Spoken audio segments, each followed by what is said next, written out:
Good Sunday morning. I'm Jaden Jefferson, and welcome to this week's Community Focus. I'm joined by Channon Craig with the Toledo Early Learning Coalition. Thanks for joining me. Absolutely. Glad to be here. Thanks for inviting me.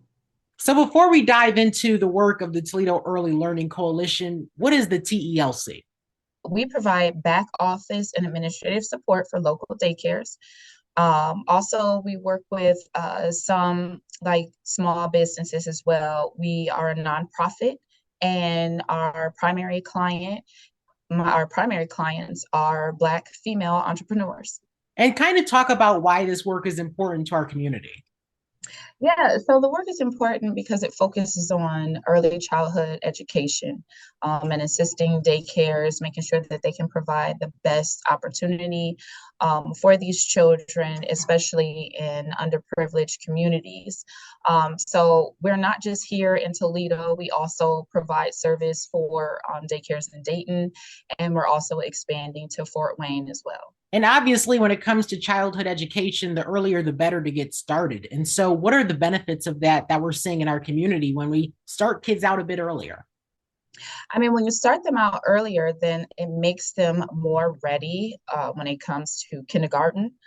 It also increases the success rate throughout their school years, and it also puts them on a track to make sure that they do graduate from high school and go beyond and take their education beyond.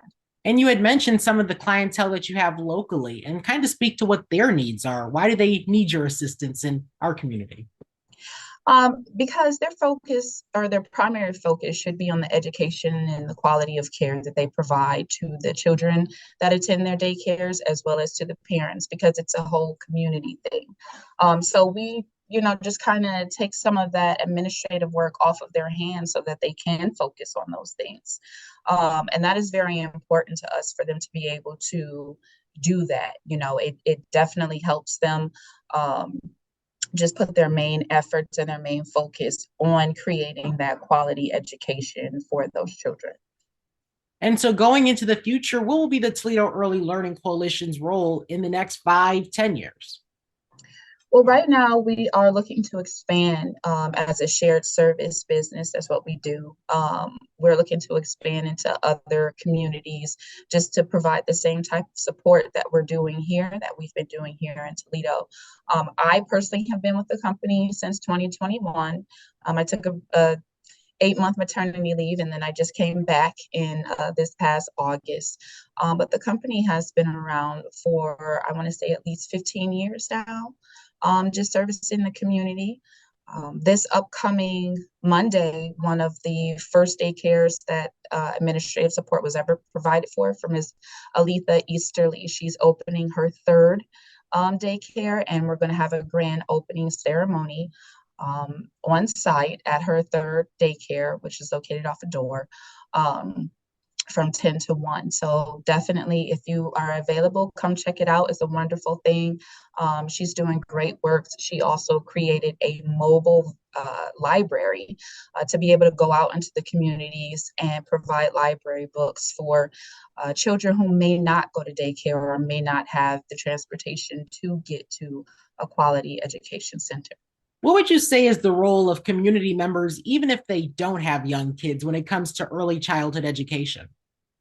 Well, I would say that, it definitely takes a village, so the role of anyone in the community would be to set a good example for those who are younger than you. Live it, breathe it, eat it, and be about it. And that's just one of the ways that you can help educate children without directly being an educator. For sure. And obviously, another struggle we have with regard to education is the fact that we need teachers. But on top of that, we also need people to understand that teachers need more money to do what they do, because a lot of the time they have to pay out of pocket for things too. So, kind of speak to those struggles. Yeah, absolutely. So one of the goals that we do, or one of the things that we do, or is we write grants or write grant proposals so that daycares can receive more funding to be able to do things like pay their educators and, provide extra educational courses and professional development. So it's definitely much needed. Funding is so much needed when in the world of education. I can't begin to stress how much it's needed. My mother is a teacher. She's been a teacher my whole life, basically. I myself previously ran a daycare, so I know what it's like from actually being in a daycare and understanding the need to have those funds available to pay not just a livable but a thrivable rate to your educators. It's very needed. It's something that should be brought up a lot, and legislation needs to be written for it and included in it as well. For sure. It's just that we have so much money going around, but never enough for education. Yep, unfortunately, we are one of the few countries that do not truly invest in our educators, but hopefully with people like myself and TELC, places like Hope Toledo, the YWCA, things like that, hopefully, through time, we'll be able to turn that around. And in the future, hopefully a very near future, that funding will be available. And because the kids deserve it too. Yes, they do. They deserve to have the best from the beginning all the way up. They absolutely do. Well, Channon Craig with the Toledo Early Learning Coalition, I appreciate you joining me. Absolutely. Thank you for having me once again. And anytime you'd like to discuss the works that we do here, just feel free to reach out. Thank you. And that's You're this welcome. week's Community Focus. I'm Jaden Jefferson. Have a great start to your week.